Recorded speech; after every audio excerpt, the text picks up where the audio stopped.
Are you a boss at work but have issues managing your home calendar? Do you oftentimes experience a lot of success at work, but at home, it's like you have no today run your life and your home as a business to see if you get value out of this conversation. And today I'm going to be having this conversation with one of my really good friends, Ani. What's up, my brother? How are you? I'm fantastic, brother. How are you doing, man? It's great to see you, man. How's it going? Man, I'm doing great. It's such a pleasure to have this conversation again with you. You're no stranger to us sitting down and doing a podcast and having these types of conversations. And today I really wanted to have this conversations around, do you treat your marriage like a business? I know like many people have a lot of reservations around doing that. Like, oh, my marriage ain't a business. So, like they have some resistance to that. But what's your Right. thoughts on treating your marriage like a business? For me, I would say that I probably have in the past, but I don't think it's a good idea. I think that you have to treat a marriage as a marriage, as a loving, moving, breathing, feeling thing. I think business where you can be a little bit more stringent, a little bit more direct, a little bit more hard, a little bit more impactful. I think you got to have a lot more tact with your significant other. Yeah. Yeah, no, you bring up some really great points, especially when it comes to the emotional side, right? Because when you in well, this also brings up another point. Are you Mhm. unemotional in business, right?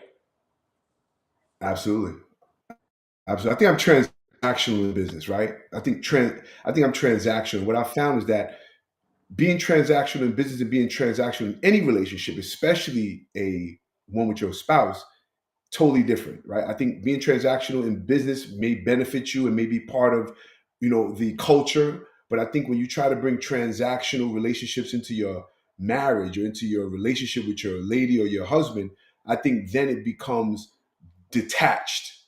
You lose the loving touch of understanding, of getting deeper into the person's needs, wants, what they're thinking, what their thoughts are, what motivates them. Whereas when you're in a transaction, if you are doing, or if I'm doing a transaction with somebody, it's literally, what are we transacting on? Am I meeting what you say you need? Are you meeting what I say I need? And are we now doing the deal? And it becomes that, and then we walk away. Where in a marriage or in a relationship, something a little bit different, right? Because you're really trying to nurture and cultivate that person and make that person feel secure and happy and comfortable and accentuating their happiness, because obviously we can't make anybody happy, but we can accentuate the happiness. Whereas in a transaction, I'm really not concerned with how you feel as much as it is, am I meeting the requirements of this particular transaction? But why not? Why do we not care about how people in our business and the people we do business with feel as much as even like, our partners at home? Right. I would say you make a absolutely fantastic point, because one of the things that I have as growing as a man and as a business leader is that I realize that having transactional relationships is not healthy, even in business. It's not.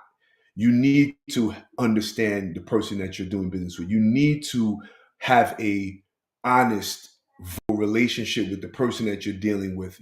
Maybe not to the same capacity that you were with your wife, but there definitely needs to be. I say, when you go into partnership, that person has to be your friend. That person has to be somebody you want to get on the phone with and talk to Yeah. every day, and really get into their family. How's their family doing? We ready to go out to dinner with them and go eat and be. You have to like them enough to actually have an ongoing business relationship. So I would say I'm with you 100%. It has to change, and it's not healthy. I just wouldn't put it on the same scale as a relationship with my wife as I would with my business partner. Closely, Right. but not the same. Yeah, no, I totally agree. I totally agree. It wouldn't, it's like you're not getting in bed with this person, right? And at work. So it's definitely a different dynamic.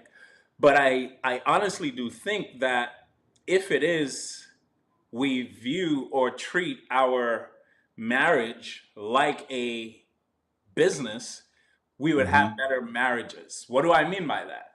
So Hmm. in a business, we always track our KPIs, right? Right. KPIs help us to understand exactly what lever to pull to get a better outcome of something. So, like a marketing KPI would be X amount of leads that leads to X amount of conversations that leads to X amount of deals, right? And you Hmm. have specific numbers, and so you know if I could get one deal for every 1,000 leads, you know that if I get 2,000 leads, I just got to put more money behind the marketing and I could get two deals, right? Like, Hmm. but Absolutely. what's your relationship KPIs? Interesting. And Interesting. and if you did know your relationship KPIs, wouldn't it make sense you would know exactly what outcome you'd like to have? Hmm. I absolutely 100% see your point, man. That's a really great observation in that way. When you say it that way, I like the way you put that. It's really KPIs in your relationship would definitely help to get the results that you're looking for, like it does in a business. I guess just the KPIs would be different, because in the business, we understand what those KPIs are, right? Marketing, blah, blah, blah, blah, return on this and that. In a relationship, again, because it's more fluid, you're dealing with so many variables with the human emotions and just the human experience in that thing. Those KPIs have to be able to be fluid, Mm-hmm. flexible, Yep. adjustable. Right? That would be the only difference. Whereas when and you and I, and when we in business, and our KPIs in business, they are what they are. Boom, you have to, a certain amount of calls should result in a certain amount of this. Whereas in that relationship, understanding your woman's or your wife's or your husband's love language, right? Which, I think is an overused term at this point, but just for lack of a better term, that love language, understanding that, all right, they may not need calls. So that Right. KPI of calls may not be what's going to move the needle, right? You have to be more in tune with the woman to understand, okay, what is the KPIs that she requires to move? Mm-hmm. And then what are the KPIs I require that I can let her know that need to move for me to bring about the results that she's looking for. So yeah, absolutely. I love that analogy. I like that. And I think as humans, I believe that we have very static things that we require. It's a matter of thinking about them and actually addressing them. So for example, one of those KPIs could be security. In the area of security, we know that a woman typically desires that need for security and safety, right? And I use Mhm. security and safety as two different words, because Okay. security, you could want to feel secure in your finances, you could want to feel secure in your relationship, and then there's the security of your physical being, right? And they're all different types of security. But a woman typically loves to feel secure in their relationship, in their marriage, to know that you're not going away, right? Hmm. And so Yes. I believe, and I've read so many books on this, that a woman experiences that like insecurity a lot, way more Right. than we even know, right? And so, in that area of just checking in and understanding where that KPI might be, it would Hmm. be good to reaffirm and reconnect with our partners in measuring that KPI to say, hey, babe, how are you feeling in this area of security this week? Because I mean, every day it's something, right? And in business, what you don't track, you lack, right? Like you got to be able to track the things, and you could only measure what you track, and you could only bring change to what you track. And so, if it is that we're not tracking these things, like Mhm. how often do we have these conversations? Right. I would say, yeah, very, very far and few for most of us, right? I don't think we do it nearly as enough as we probably should. So I would say, yeah, it could be done a lot more. Absolutely, Yeah, absolutely. I would say, one yeah, one definitely. thousand percent. And there, Jazz and I, we meet and we talk about several different what I call KPIs in our marriage and relationships, and some that we talk about is more important to her, and some is more important to me because we're two different beings, right? Right. And so Hmm. the KPI of sexual fulfillment, well, Hmm. hey, that KPI is important to me, right? Let's talk about that. You know what I mean? Yeah. So Absolutely. for her, that bubs and weaves. She might be like, I'm good in that area this week. I don't need that right now. Exactly, Right. especially after just having our daughter, her, Right. that's a lot less. And that's Right. okay. But we're having those conversations and understanding where we are. Mm, mm. That's. I think that's really healthy that you're doing that. I think that being aware, which I think this is kind of boiling down to, is being aware of that spouse on a more intentional level, right? You're intentionally being aware of their needs, and how to ask, or asking those questions is, what are those needs, so Yeah, that I can meet them, so that I can meet them, and vice versa, because so I ask you, how do you manage having, because we may be emotionally intelligent in this conversation, right? I'm not saying yeah, no, either one of the spouses are not, but what if they're not asking what those KPIs are with the same intent that we are? How do we balance that so that it's not a one-sided kind of an equation, or one-sided model where we're just constantly saying, hey, hey, what do you need? What do you need? And then nobody's coming and worrying about our needs, because I believe that our needs are equally important. 100%. So what Jazz and I do is we meet every week. We have a time on the calendar where we meet every week, and we go through a list of KPIs, and we have an intentional conversation. Hey, where are you in this area today, this week? Where are you in this area this week? And so we go through, and when I'm finished answering, she answers for that same KPI. Um, and so we go through. So she asks me, I ask her. And when we respond and say, hey, in the area of sexual fulfillment, Right. I'm a six, right? Then the question that she would ask is, okay, what do you think would make it a 10? Right? How can Right. I help you Right. make it a 10? So we're inquiring about the other person. Now, what's really important in how we have these conversations is that we do not blame each other for being that thing. What we're doing Mm, is we're sharing our emotions and sharing our feelings. And so it's really important for us to not blame and say, this is your fault. We're just saying, hey, in this area, this is where we are. Because, like business, if we look at it objectively and we're like, oh, wow, we're not converting really well over here, we just got to do we need more training? Do we need more budget? Do we need more, like, and so we make a business decision on that thing. If you hear my feelings and I share my feelings with you, we have an mhm. objective conversation about what that looks like. I'll give you an exact example.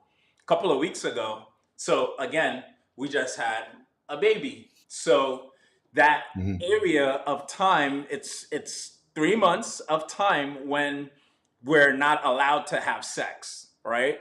So I went to a meetup some time ago, couple of it's probably over a month ago at this point.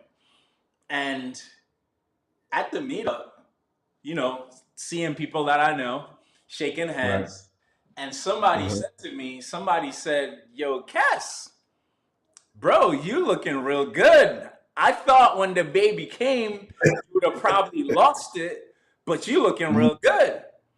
Right. And people tell me about, my looks and all that pretty often, but for Right. some reason, that made me feel like, oh shoot, whoa, That's right. right? Like, like, Right. like it made me feel too good.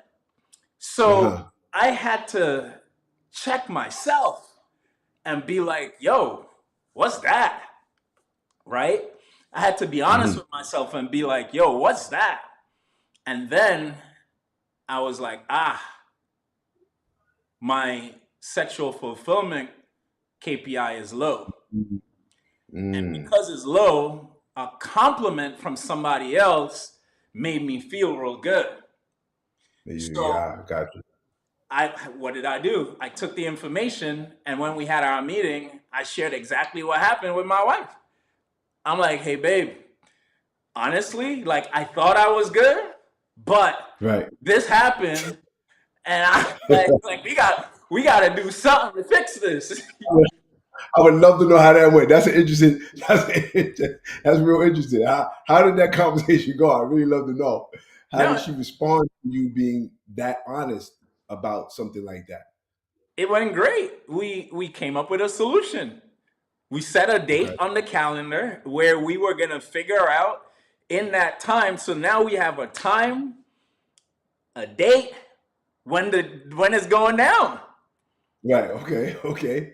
right? Mhm. Like whatever that looks like. So it's one of those things that made us enforce and implement because she's like, yo, honestly, like if you're waiting for me to be in the mood, it's probably not gonna come, right? And so she was just really honest about that. I don't know if I lost you. You still there?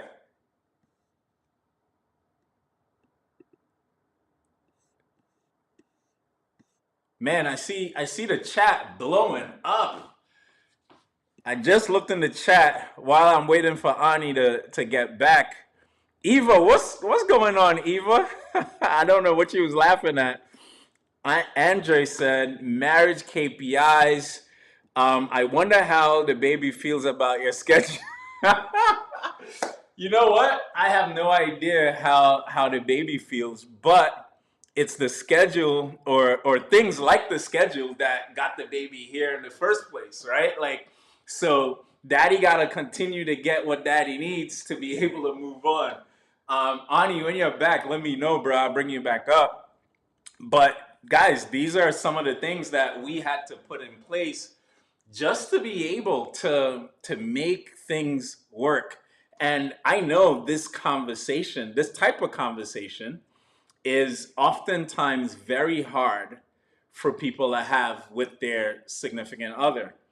And I believe that this is the reason why men oftentimes step out because they're not able to have an honest conversation like that with their partner in a safe space where again it's not me blaming her for my feelings or saying like, yo, you not taking care of me. It's like, hey, this is how I feel in this area, in this specific area of my KPIs, and we come up with a solution together, right? But here's the thing: we've already set up that safe space and that premise for us to start having those types of conversations, and so that's one of the reasons why I absolutely love having meetings with my wife. I mean, think about this, like we have board meetings, we have team meetings, we have all types of meetings in our companies, but we don't have meetings with our partner about our marriage, the thing that is governing our entire lives. We don't have these level of conversations with, right?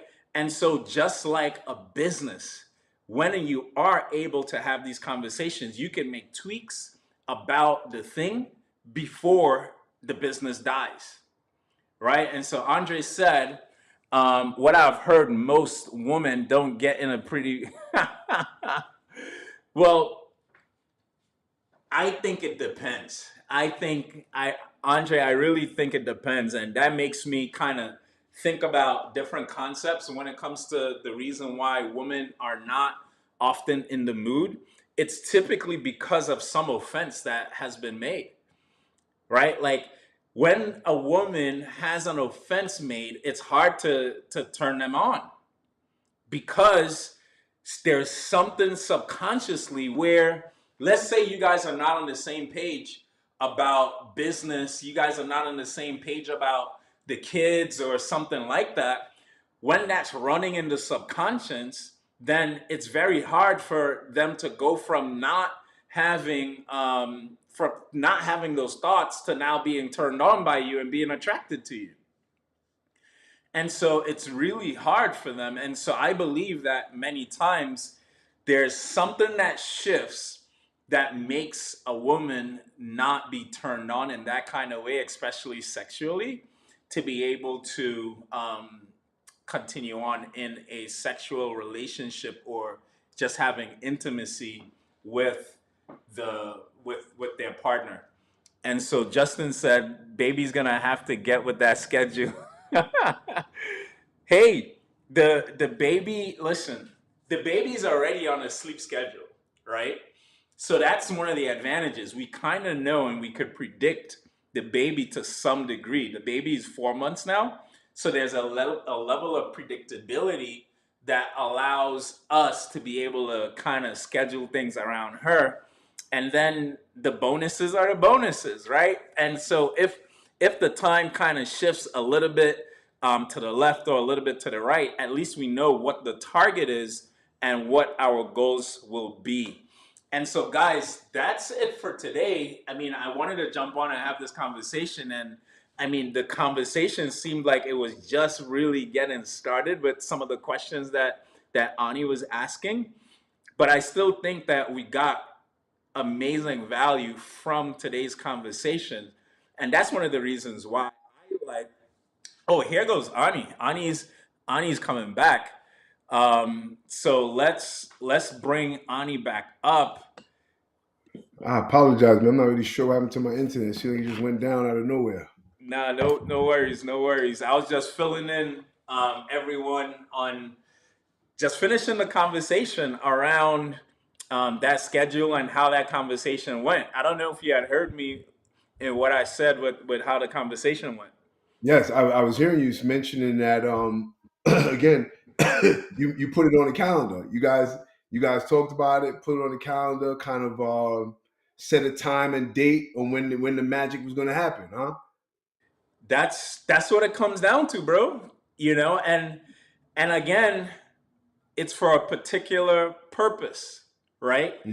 And here's the interesting thing, bro. Okay, Ever since we put it on the calendar, it started happening more randomly. really? And I have my own assumptions to that, but when someone's cup is filled, when Hmm. their KPIs are being met, then Hmm. everything just starts happening way more. Got it. Okay. Let me ask you something. That's interesting, right? And as I was trying to get back on, I was thinking about something.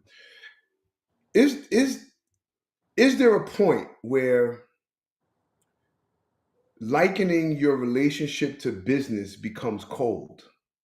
That it becomes impersonal? Like where is the threshold that changes that from it being a loving, nurturing relationship to a, like I said, like a transaction? Like where have you found the healthy balance in those two? That's a phenomenal question, and I would have you ever drove a stick shift car?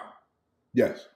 Hmm. So oftentimes when a stick shift car can't start, you got to push it, right? Hmm. And so you go behind it. Some people go behind it. You push it, and then that's like jumping the car to get Exactly. started, and then you could go on. I Mhm. believe having the business routine, the business formula, the structure allows you to push start your car so that when it starts to move on its own, you still have the things to check in to make sure that you're checking in and it's important. But the car would have already gotten started, because I think that, especially if you've already been in a relationship for a long time and Hmm. you kind of need to spark things back, you may need to have these really rigid, put it on the calendar kind of thing until it jump starts everything and everyone is operating at a high level where your Right. love tank is filled, so that it comes more natural. But Mm. I also think that what you don't focus on don't grow. And Right. so Right. if there's no intentionality and focus for both people, Right. Right. then it, like, those areas of life don't grow. Because if I were to ask you, Ani, in the area of affirmation, how do Hmm. you feel in that area of life right now? You'd be like, huh, let me think about that. Right. Right? Uh-huh. We talk about it every week. Hmm.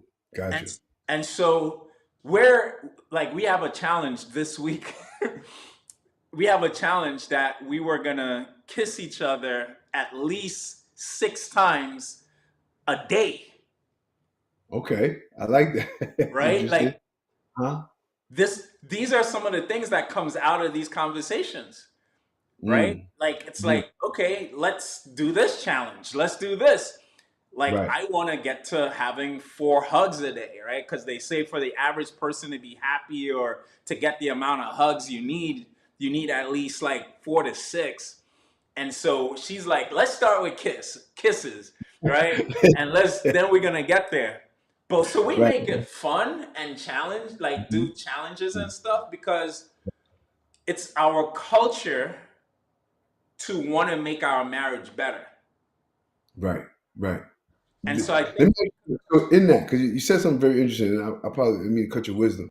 I just want to know. So, is it the same application for a older relationship as it is for a newer relationship, where in a new relationship, like you said, it's almost like that battery is not fully dead, so you can jumpstart that car a little bit easier, right? You push it, battery jumps in, boom, you take off. Or a super old car, same stick shift, you push it, you might have to push it 6 or 7 times before it actually catches and jumps, right? So is it the same formula for an older relationship? yes, I would say so. And the reason why you may have to push it a little bit more is because there's so much offense that happened in the past and trauma and those things that we've got to work through. Got it. One push may not be enough. Right. Okay. You know Got what it. I mean? Mm-hmm. So, like, another way that I treat my marriage like a business is every quarter when I set new goals in my business, I also set new marriage goals, but not for her, for me. Mm. And the reason why is because if I do my part, I'm going to keep her KPIs high, and automatically reciprocity kicks in. Okay. That's Mm-hmm. one angle. The next angle is what you don't focus on don't grow. And so if I know myself, I have a addictive personality.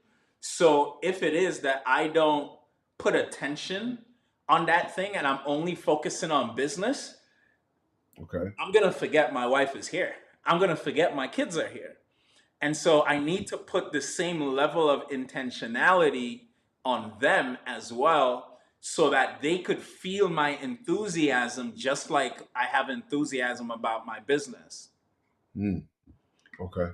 Right? Okay. So when I want something, it's not like the business is more important than me kind of thing. I don't want her to feel like that, which she used to feel like, right? Right. Like, I'm guilty because that's what made me get, like, have all of these type of techniques, is because Right. I'm preventing something that happened before, right? Right.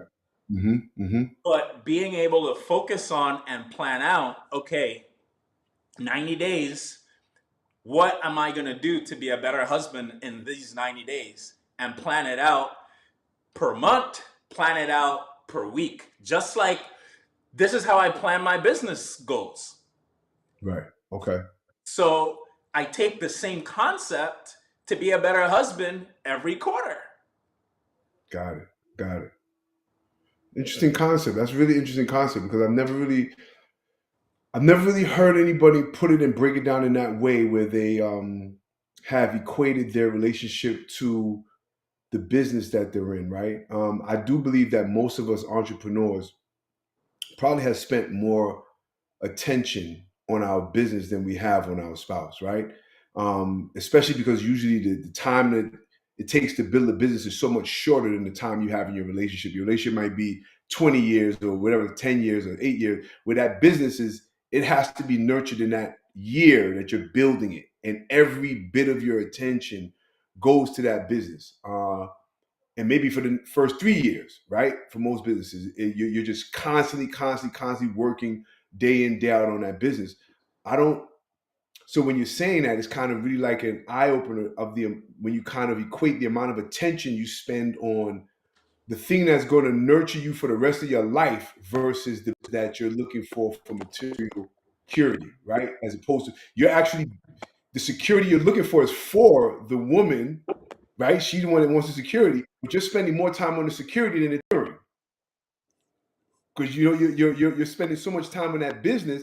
Are you really spending appropriate amount of time on the relationship? And I would say for myself, I would say no. I know I haven't, which is probably why I have run into walls.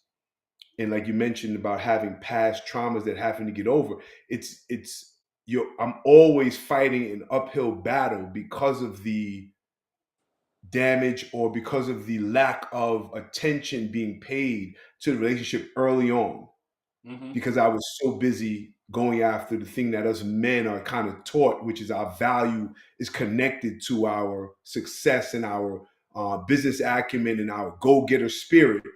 We put more emphasis on building that up than we do on actually being a better husband and a better spouse, right? 1000%. And let me share something with you that might inspire you to even change that perspective. Did you know that Steve Jobs' greatest innovations came after he learned about work life integration? Mm, interesting. No, I didn't know that. Interesting. So when he was booted out of Apple in 1984, I believe it was, he was a jerk. He was an extremely smart jerk. He was really driven, and he was just not the best in how he treated his staff and all of that. Matter of fact, that's one of the reasons why he was booted out, Hmm. right? Something interesting happened. He started working with a coach by the name of Bill Campbell. And this coach helped him to get skills, interpersonal skills, and the entire gamut of things that eventually made him a better person. Now, during that time, I think it was like 12 years, during that time, he also got married. He was better with his kids. Like his wife is unquote like saying this. Like in Hmm. that time, he got better as a person. They started going for walks, they started doing things together. And then when he got back at Apple, that's when he created the iPod and all the iPhone and all of those different things, Hmm. right? And Interesting. so it took him actually getting people skills and getting incorporated with his family and doing more of that that inspired his Hmm. greater innovations. Interesting. Interesting. I would. I could definitely see where, like you're saying, the correlation between your inspiration increasing because your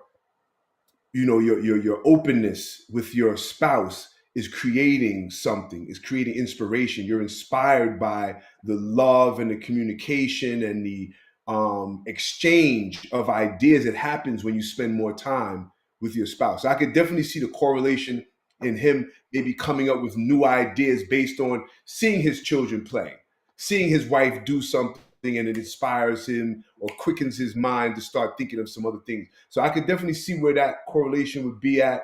Um, I find that I'm, just because you and I talk, and just find that the challenge of being a driven individual, the challenge of being dedicated to increasing and achieving certain high attainable goals, right, or high accomplishments.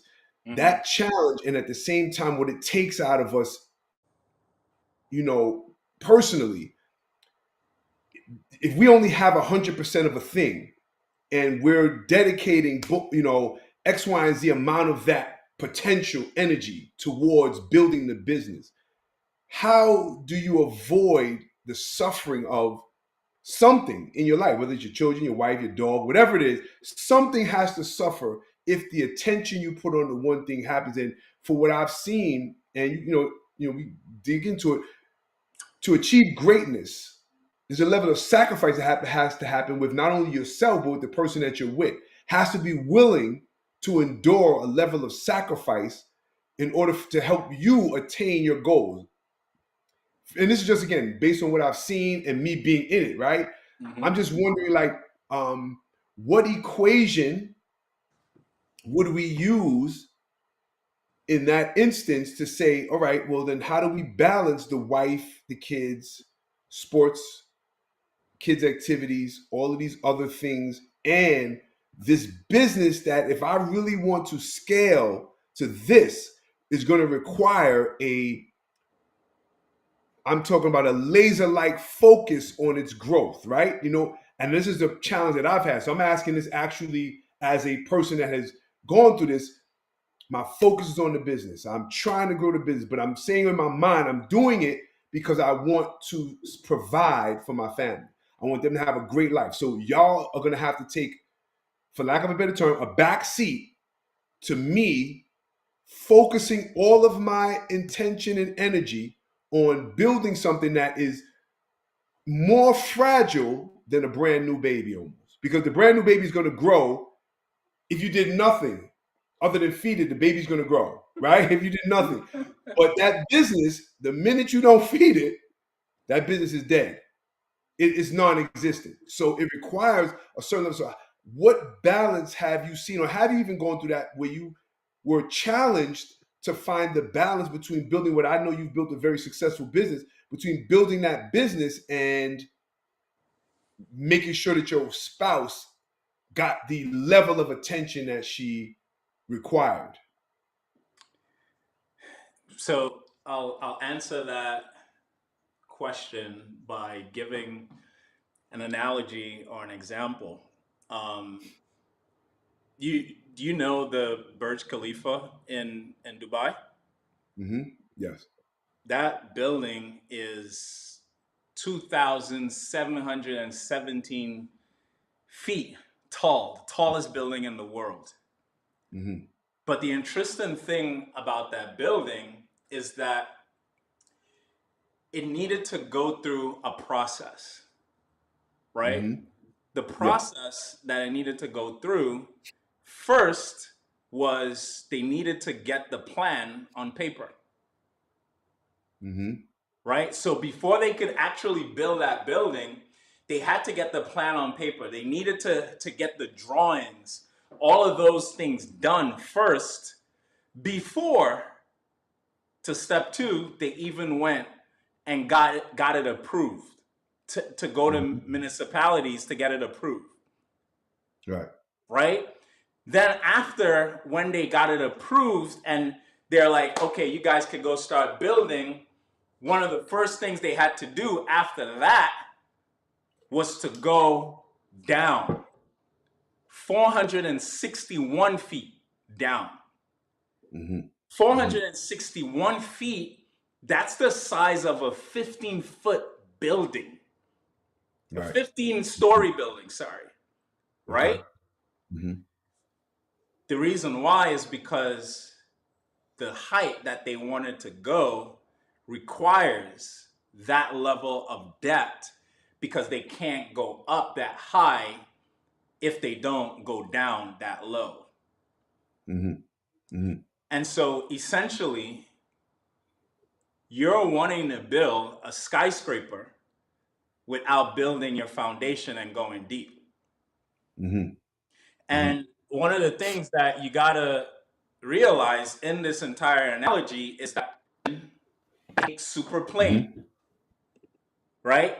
They had to make that vision Hmm. super plain, put it on paper, have all the details, all the code things that they needed for that vision first. That's you.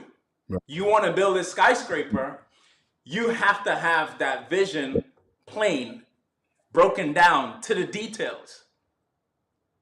Okay. Because if they didn't have the level of details with every speck, every inch, every quarter, then municipalities would have denied them, right? Hmm. Yeah. Cool. Hmm. Municipalities in this example is your wife. That's your Mm. kids. Okay.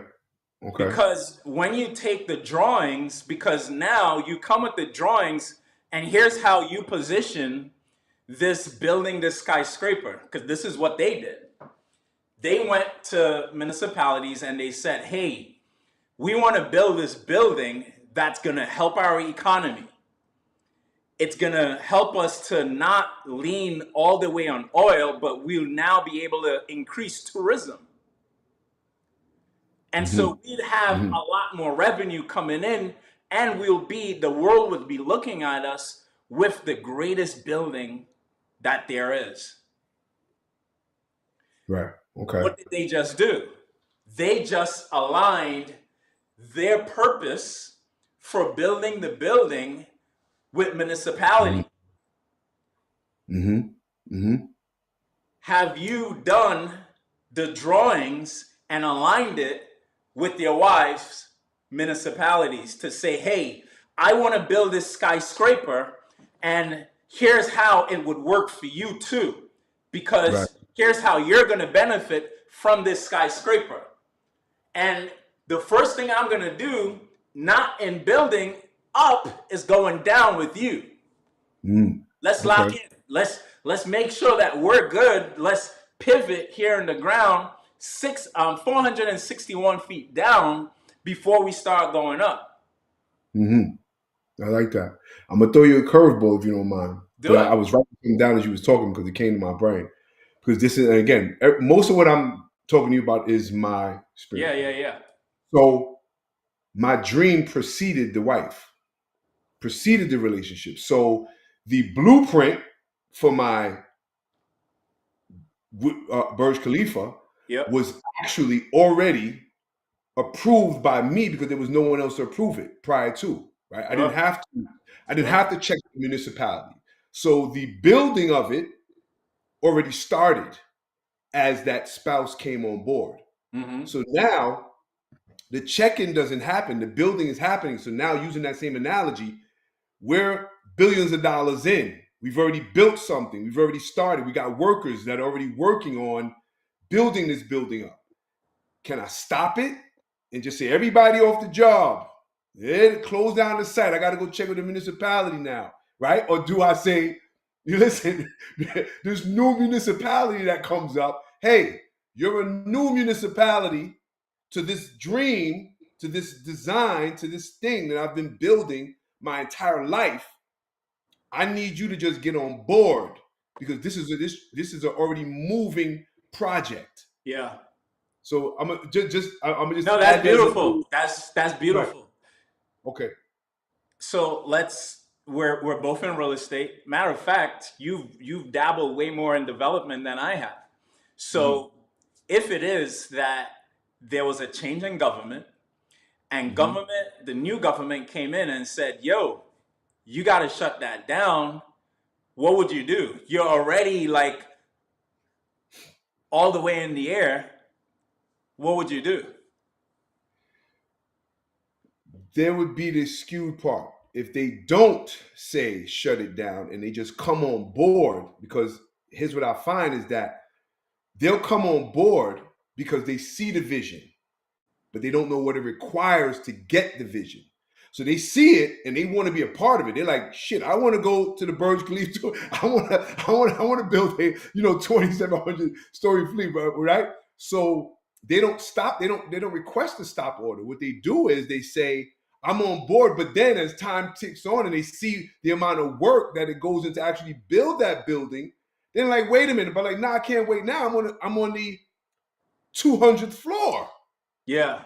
I'm in debt by billions of dollars. I borrowed all this money. I can't stop now because you decide there's a new circumstance that needs to be met for just you, Keep but talking. not necessarily for investors and people who have already prepaid billions or millions of dollars for apartments, right? So Yep. I have all these other people to almost be accountable for, and this is almost throwing another thing in there. Even children that are pre the marriage, pre that new municipality that I have been building this for them. Yep. They're looking and waiting and seeing, and things are happening. So it's not just, and now again, I don't know if it's selfish that we say everybody else, this municipality person becomes more important than everything else. And again, I hope I can be honest and just really transparent with Yeah. feelings and me as a man being in this thing for my entire life, Yep. dedicating my life to being a entrepreneur and a businessman. Right. Um, there's a point when that dream is bigger than any person. That idea, that vision, that passion to do and accomplish a thing is bigger than any person, because I don't know if that person is going to be there the whole time.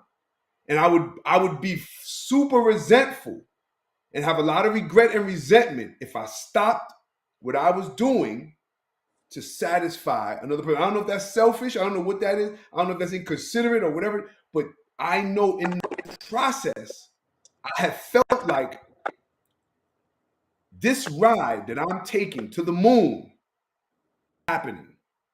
Either you're on board with the ride to the moon, or I got to leave you on Earth.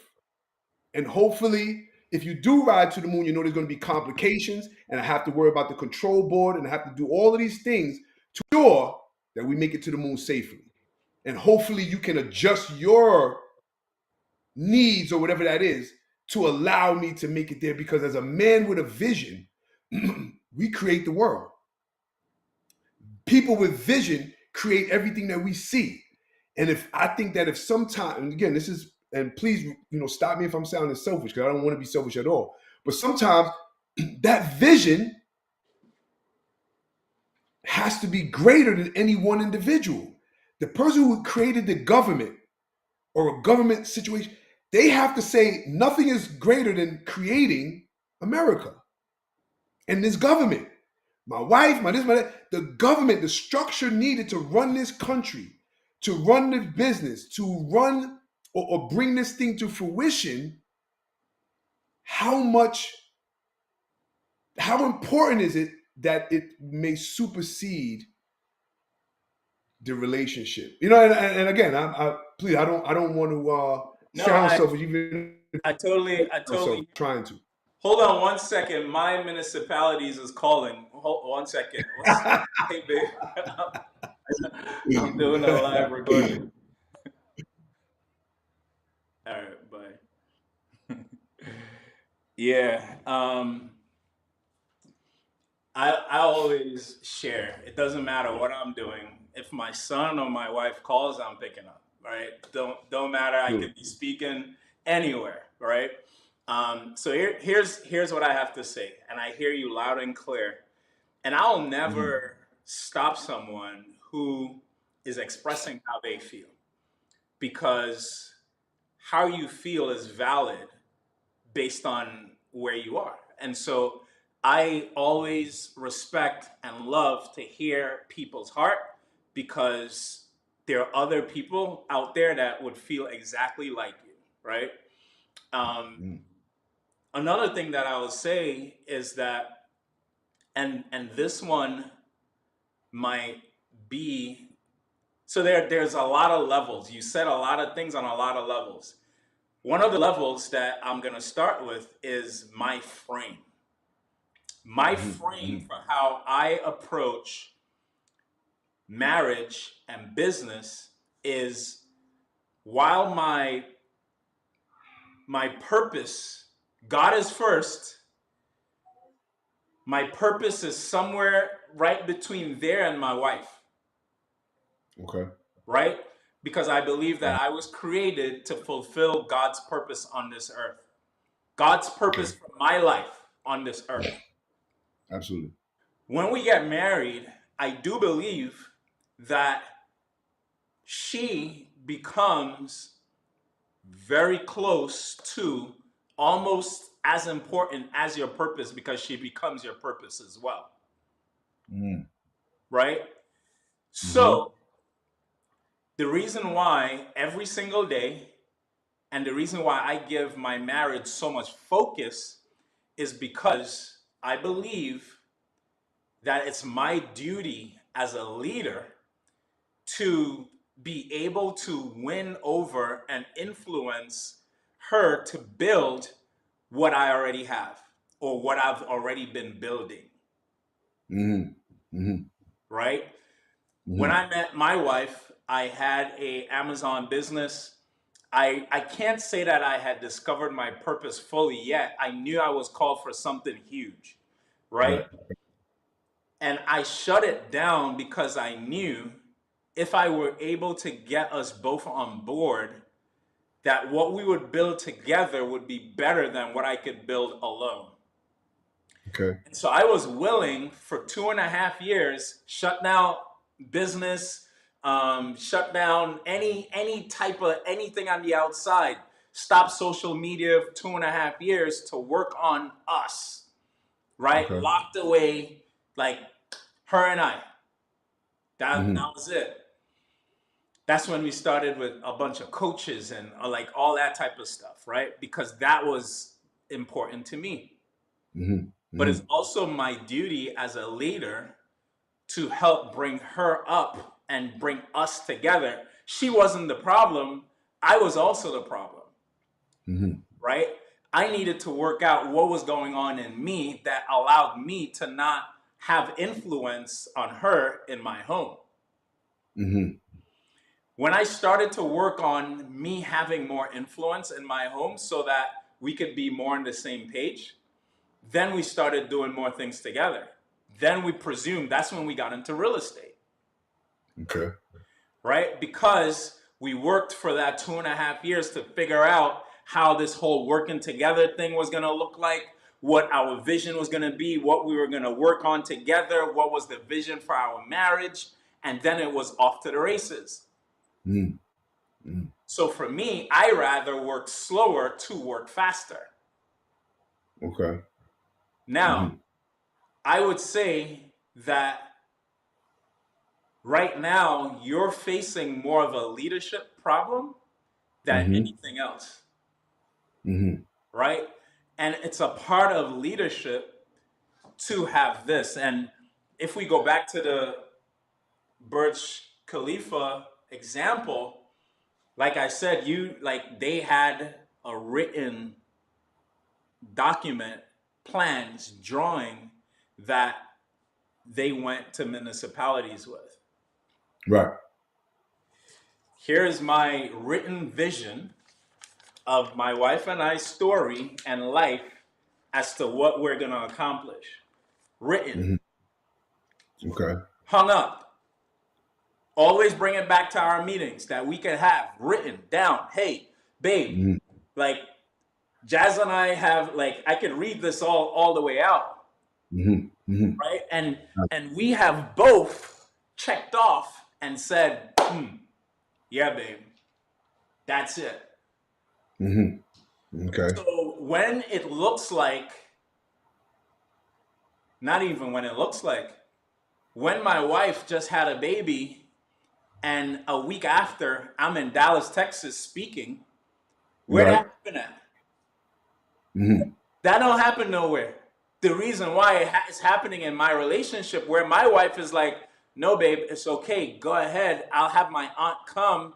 The reason why is because she understands the Burj Khalifa, Hmm.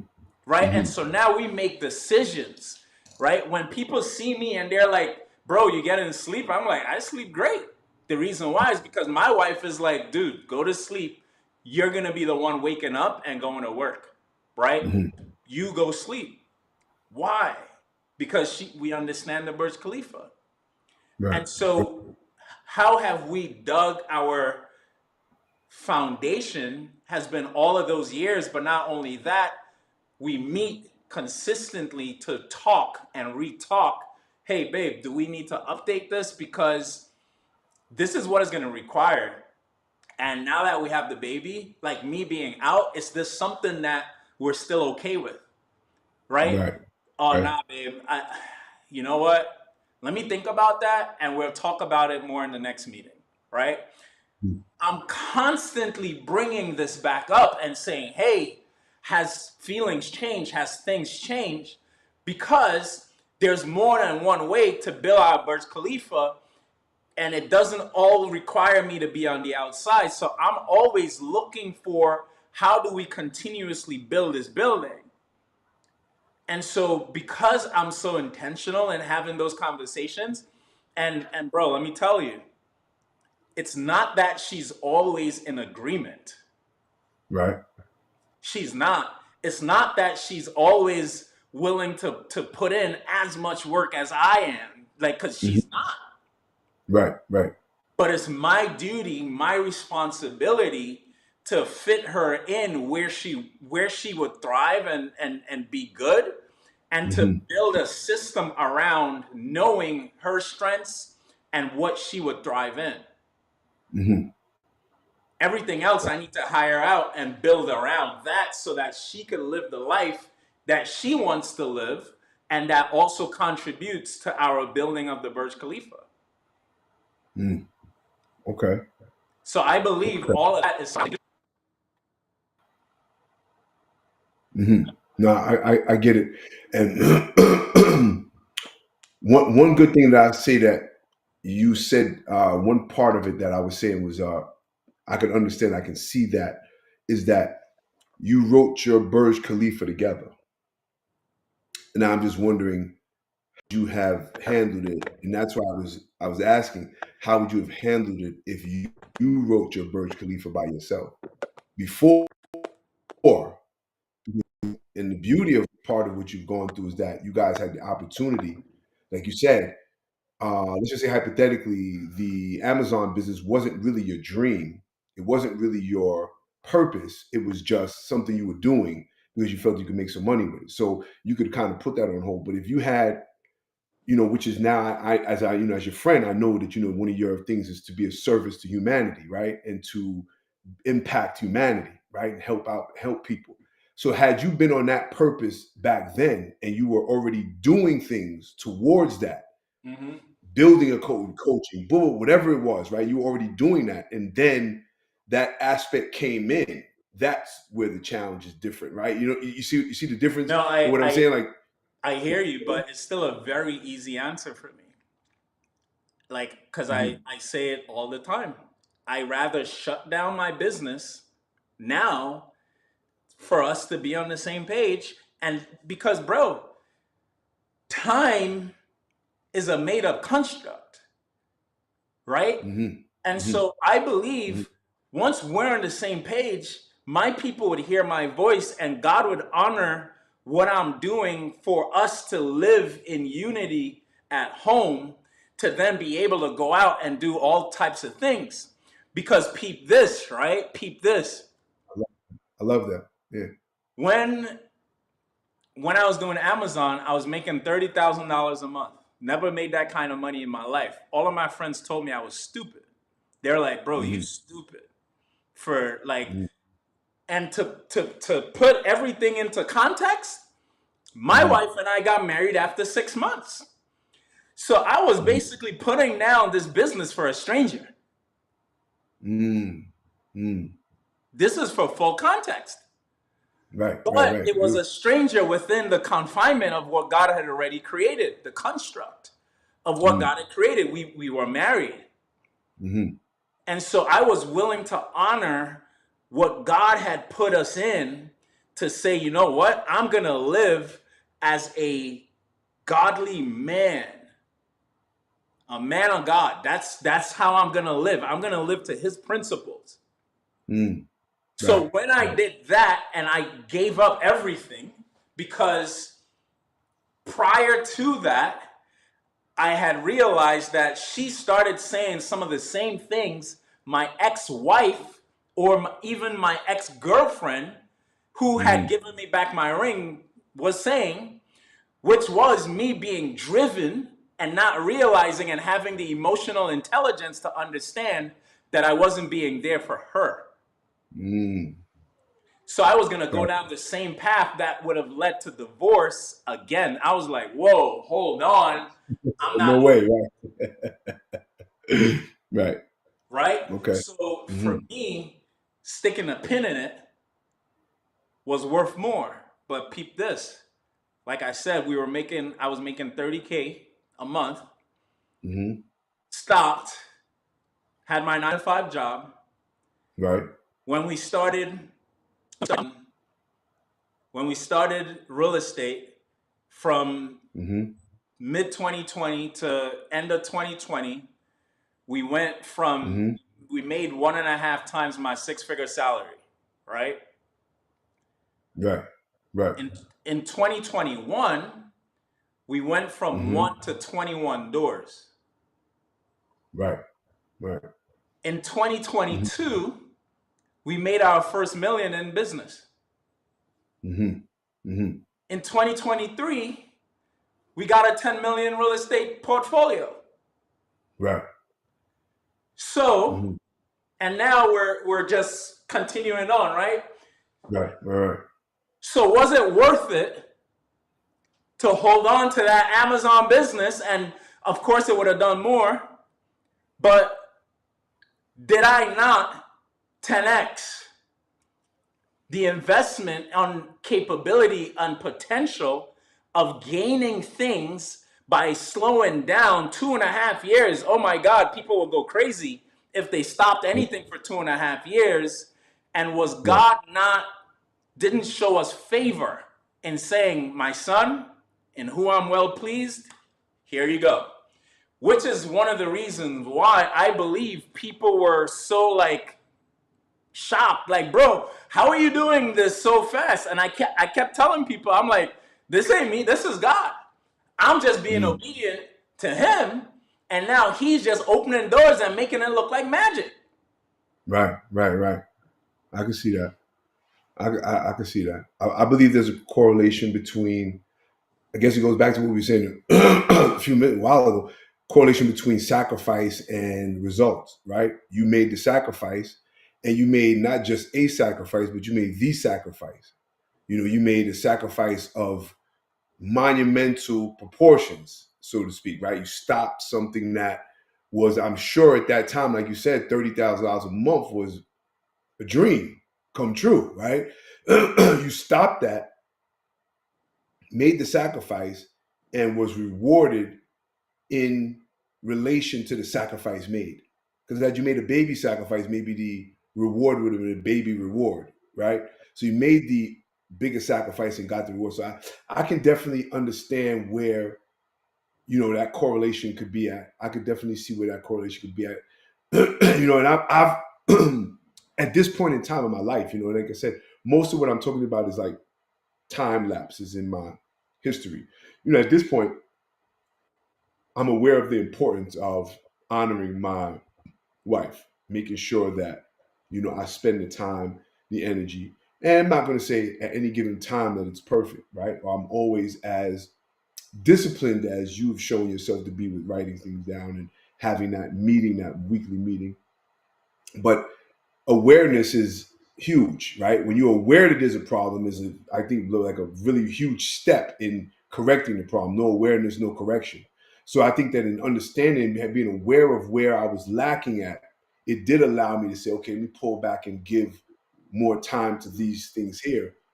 So I definitely understand, my reason for bringing that up, because, like you said, I think your I want to audience, pause you. I want to pause you because you absolutely. just said something that I think is also one of the key reasons why entrepreneurs and business owners frustrate themselves in Hmm. trying to find balance or integration that just doesn't work for them.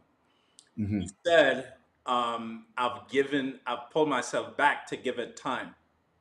Hmm. And yes, we do need to give it time, but it's not equal time. And I think Hmm. that when we approach this life of trying to have integration between business and personal life, we think that it needs some level of equal time. And I totally disagree with that.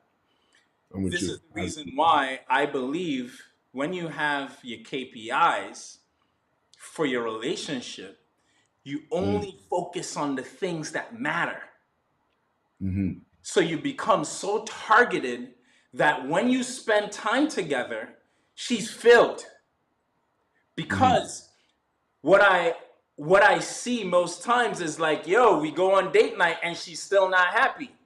Well, Right. homeboy, are you filling the right places? Right? When you're on date night, are you having the right conversations or doing the right things? Because, bro, yesterday, this is one of my wife's things. She likes gifts. Right. Yesterday, I got her a gift. I got her a gift card. In a card, I wrote on it, hey, I really appreciate all your hard work that you do in the home and that type of Hmm. stuff.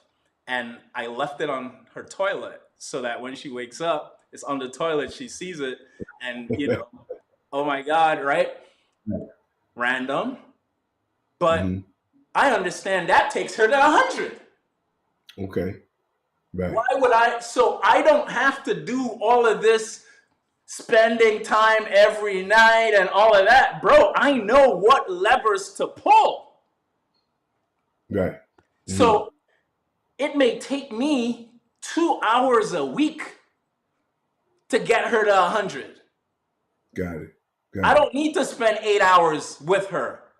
Hmm. My Hmm. son, I understand what my son desires. And so when I spend time with him and I do things with him, even virtually, I know primarily what are some of the things we could talk about and some things that I could help him with or do or talk about. And that fills his love cup. Mm. Okay. So they don't need 8 hours from me. They just need targeted things that makes them feel love. Boom, good to go.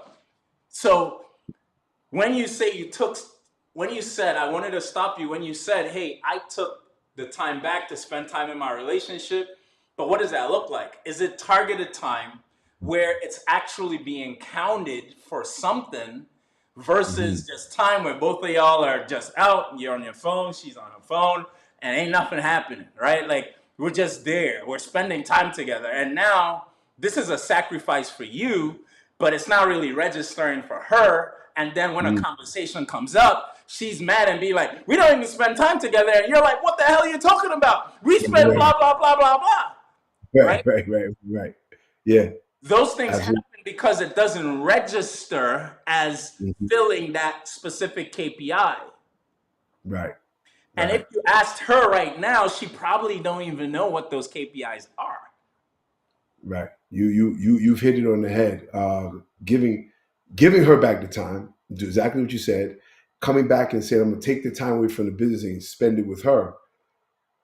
I was spending it with her on things that I thought she needed at times, right? Not so much because we didn't have the specific conversation, which you're kind of pointing out. We didn't have the specific conversation of this is what I need exactly. And this is so now I take this time and I say, I'm going to spend the majority of the time that I'm pulling away or I'm not doing on business to use to spend on that particular, let's just call it KPI, right? So yeah, I was just basically saying, okay, you know what? And this is I'm not saying this to be funny or me, but I would say, all right, well, I'm home now. I'm in the house. Right? I'm home. I'm home. I'm sitting in the house now. I'm coming to the table. I'm eating dinner. I'm at the dinner table. I'm eating dinner. We did dinner together, right? So I'm with you in not identifying or how you can not get the result by not identifying where the energy needs to be placed specifically Hmm. to get the desired result. I totally understand. I get it. I understand. I see what you're saying. I see the point. And that right there, understanding that right there would save so many marriages. Mm-hmm. So many Mm-hmm. marriages, bro. And but it's having the framework to have that conversation.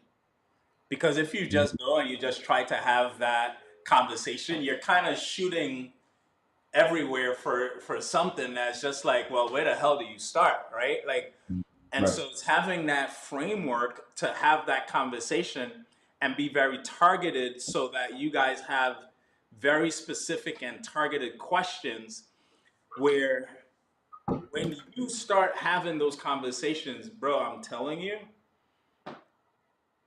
you will feel like you could give everyone in your family 100% and then give your business 100% equally. Mm. Mm.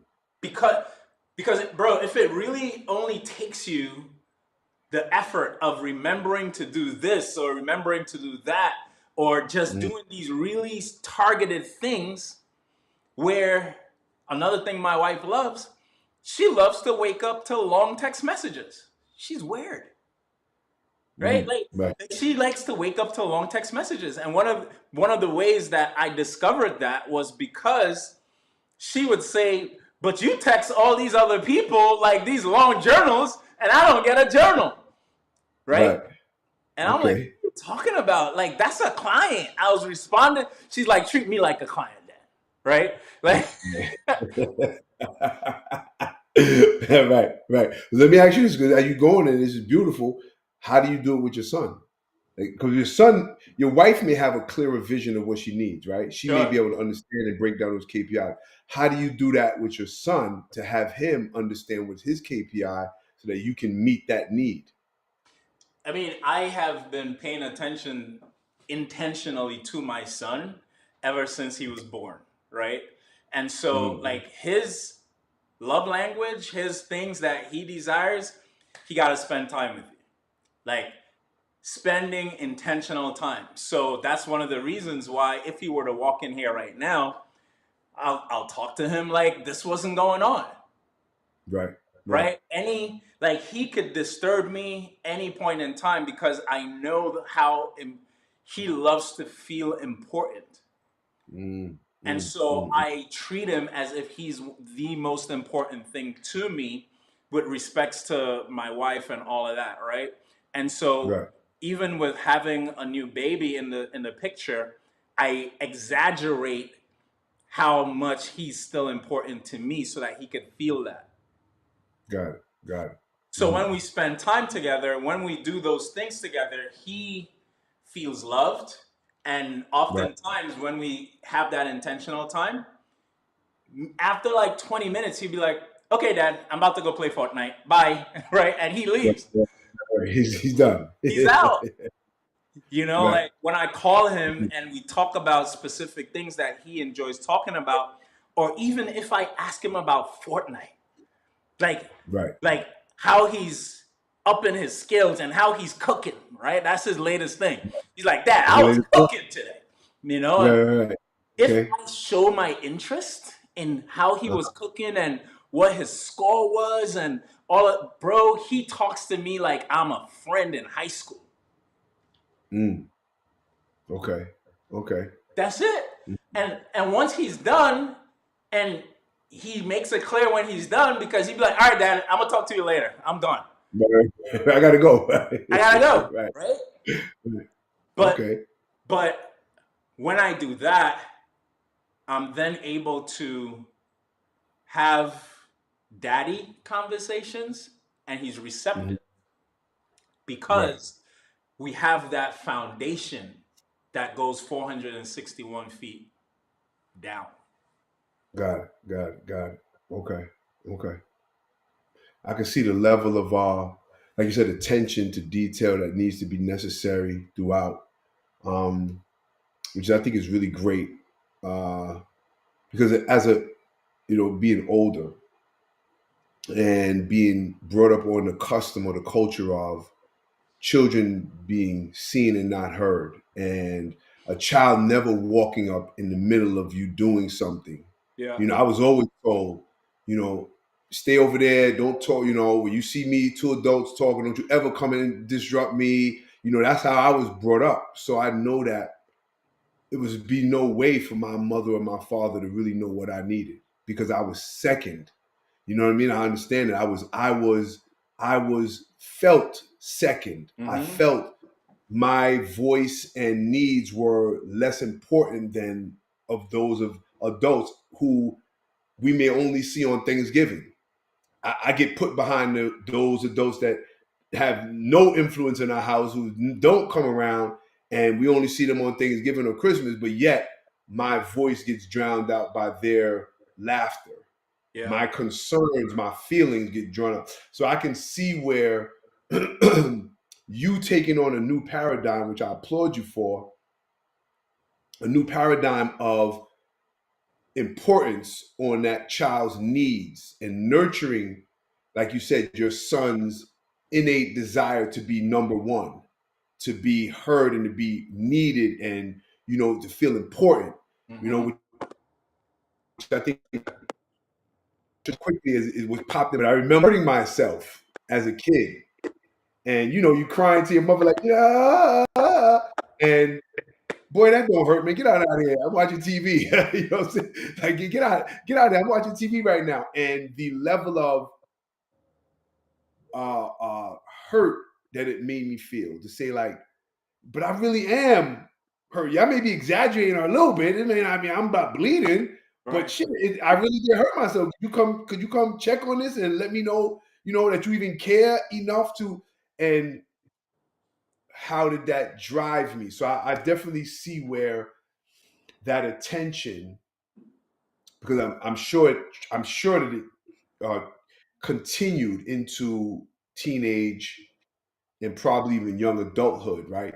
That Mm-hmm. and then whatever effects that may have had on me doing it to a spouse, Yeah. which is why we're talking now, which is how Yeah. let's relate it back to a spouse where my spouse says, "I need more time." Oh, come on, you don't need no more time. Well, I just hung out with you 2 days. We just came on vacation. I just spent $10,000 for you to go to vacation for a week and a half, right? Like, come on, give me a Yeah. break. I gotta, but I'm not really listening, right, to what she actually needs because I'm now maybe in my own trauma and in my own interpretation of what is important and what isn't. I Right. can't really hear what another person feels is important, which is great. That's great awareness that you just gave me in that sense, because now I can kind of transpose my traumas onto my current in and out in and out understandings of relationships, right? Because I'm Yeah. still dealing with probably some things from back then that have defined how relationships work. Yeah. Um, this is the crazy cycle that we live in. And Mm, I remember the thing that, so my parents were very much the same. And that was one of the things that made me say, I'll never tell my son or my kids because I said so. I'm the parent. I'll never tell them that. I'll always mm, explain my reasoning for doing something. And I also expect a reason for them doing something. So when my mm, son does something and he says, I don't know, I always say, that's never an answer in this house. There's always a right, reason. You have to think about why it is you've done that thing. right, And right, so right, if you don't know the reason now, I'll allow you a few minutes to think out why you did it, and then we'll resume the conversation later. but I don't know is not an answer, Beautiful. right? Another thing, Absolutely. another Absolutely. thing that made me have this perspective was one day I was coming home from work when I was a 9 to 5er on the train in New York City, and I was on the 3 train, and I was standing over this mom and her daughter. And her daughter was a kid, maybe about 5 or 6, somewhere around there. And the mother was on her phone. And the daughter wanted her attention. And she kept like, mommy, mommy, mommy, mommy. And she kept saying, shut up, leave me alone, like stop talking, or like be quiet and all of that. And I said, I will never do that, Hmm. ever. Hmm. Right, like Right. it just disgusted me on the train, and it's something that I've seen thousands of times before, but this Yes. one time is burnt in my memory, where it made me say, bro, I will never tell my kids to shut up, and I'll always ask them what's going on, right? And Right. so that translated into, even when my son, like, he's super talkative, I could tell my daughter she's gonna be pretty like in that zone too, but Hmm. I'm not gonna tell him to be quiet, like, Right. Right. because I know, even growing up, even as a young adult, when I moved to this country, and I have an accent coming from Trinidad, and going Hmm. to high school, people laughed at me or said, "What are you saying?" And like they did all that thing, and bro, I muted my voice because I didn't Mm. want to be laughed at. I didn't want to be told, "Shut up! No, we can't understand you." All those types of things, and Right. so Right. I found myself lowering my volume to Hmm. please people that's around, and I never want my kids to experience having to lower their volume or to be told shut up, because they have so much value to share. It's a matter of me helping them discover their purpose and Right. helping them to gain the confidence to share it all, Hmm. Hmm. right? And so Absolutely. that's one of the reasons Absolutely. why my paradigm surrounding how I, even in my marriage and all of that, like talking more than not talking, because that's also very important. In my marriage Hmm. before, we argued more than we talked, and it was because Right. of things that we kept on the inside and all that stuff. So I'm like, all of these years, bro, 14 years of just processing divorce, all of the women that I've been with, and relationships, and all of those things, that's Hmm. where I've come up with my framework, my ideas, my thoughts, my beliefs, my all of these things surrounding how I even treat my wife today, that I believe is, even the consciousness of, we need to work through these things, I believe um, makes us in the 1% of people who are actively working on their marriages. Yes. I would definitely say in the high, in that small percentile of people that have that awareness, because like you said, I think you are aware of something, and not only are you aware of it, you're now taking action on that awareness, because there are people who are aware of their issues and just don't do anything about it, right? They say, 100%. "You wish you were happy, but what am I supposed to do?"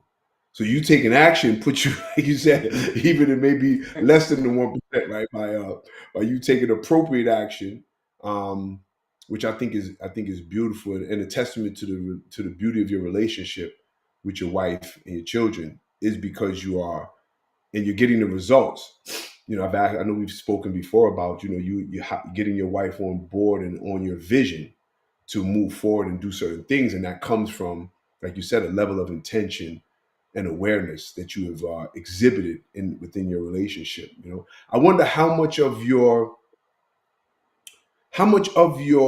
ability to do that is your own, and how much of it comes from things that you've experienced coming up. Oh, I think it's a melting pot of both.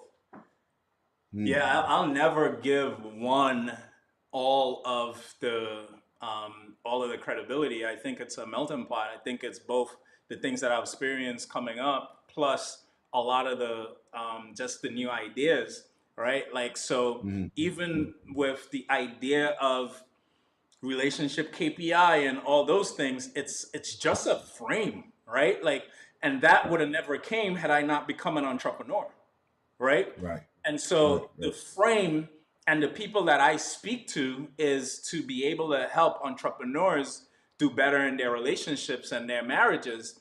And so I Right. think that based on experience, based on the things that I've been through, it's a big melting pot of Mm. experiences with concepts, with traditions, with like you got the God aspect, you got all of these different things that just come to make who I am, that Right. now kind of spews out all these different things. And bro, this was supposed to be a 20-minute podcast, bro.